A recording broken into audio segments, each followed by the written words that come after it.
Well, hi, this is John Allen. I'm the minister at the First Congregational Church in Milton, and I'm talking today with Catie Reilly from Father Bills. Catie, thanks for taking some time to talk with me today. I'd love to hear a little bit about how things have changed around Father Bills and Mainspring since the pandemic began.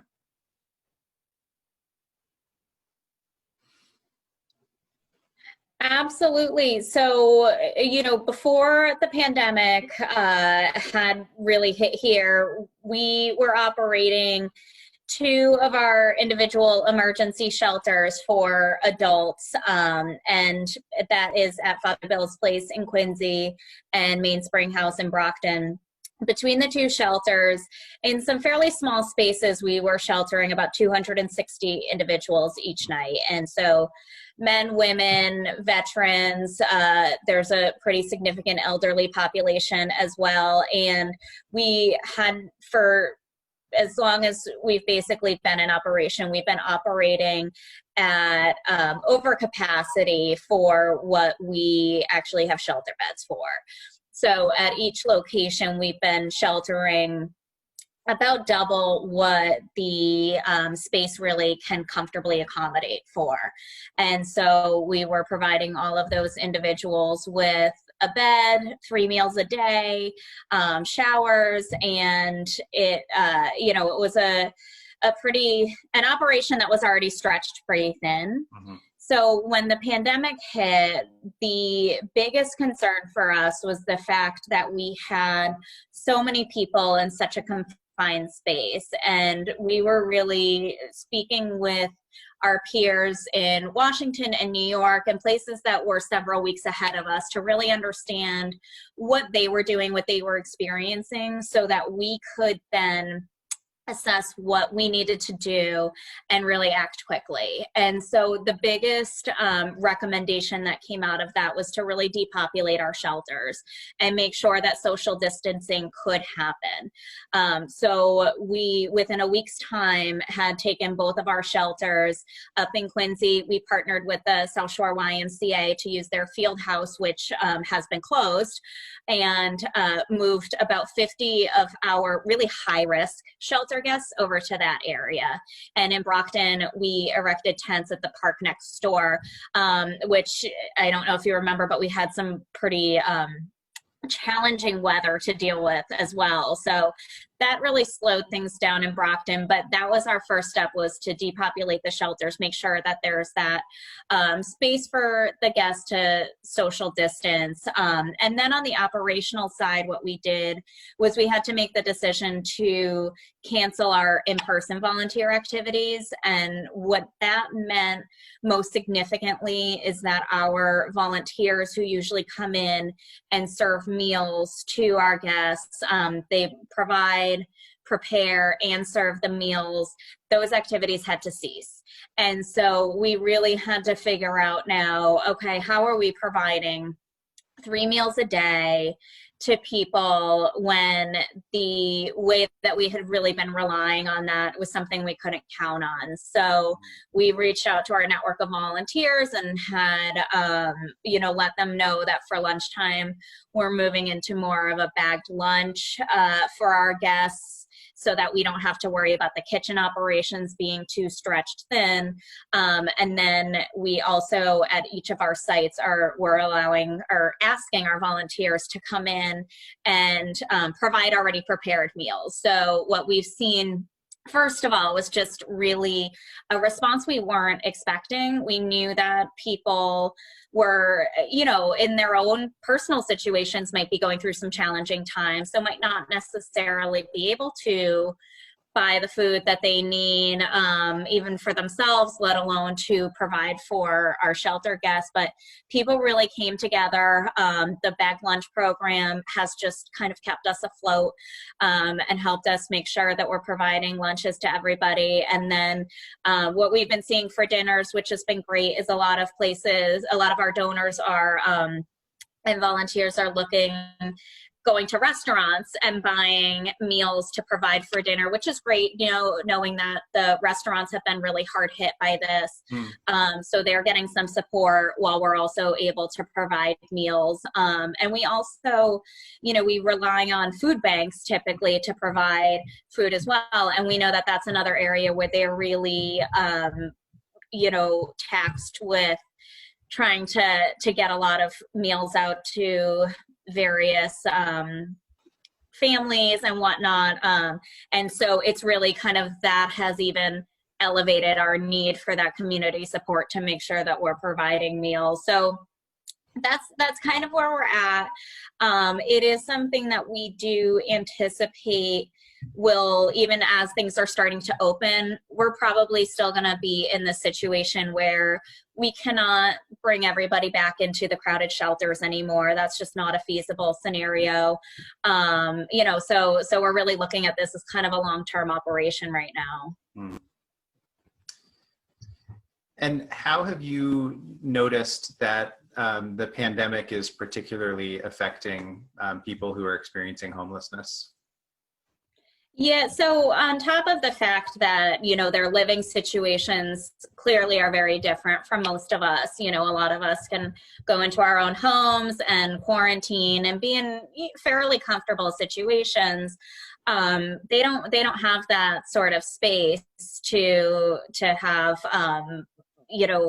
we try for adequate social distancing, but they still may go out during the day. They don't have a comfortable living situation, so that's certainly tough.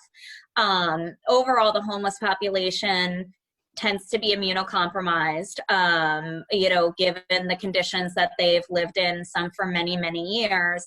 They fall into the high risk category. So something like this can really be particularly devastating to that population. And our highest growing population right now is the elders. And so these are people who are over 60, and many of them, again, have disabilities that really kind of exacerbate what might come from being infected with the coronavirus. So all of those things coupled together, we knew that when the pandemic was really kind of coming and becoming a really serious public health issue, we knew that the homeless population was one that if someone's getting infected, it's the potential for it to spread and be really devastating was high. And we knew that we had to respond very quickly. We knew that if it got to the shelters and really kind of spread and we didn't have a plan in place, it was going to be overwhelming the hospitals as well. And we wanted to make sure that that wasn't happening. Yeah, and so when we think about a situation like this, obviously it sounds like so many people at Father Bills and Mainspring and your community partners have been sort of pulling together to meet the needs of the moment and really to take care of people with the problems that they're facing today. Have you all thought about sort of what kind of structural systemic change you would like to see happening? What are some of the things that your partners could be advocating for to try to help sort of solve some of the larger issues that create these problems in the first place?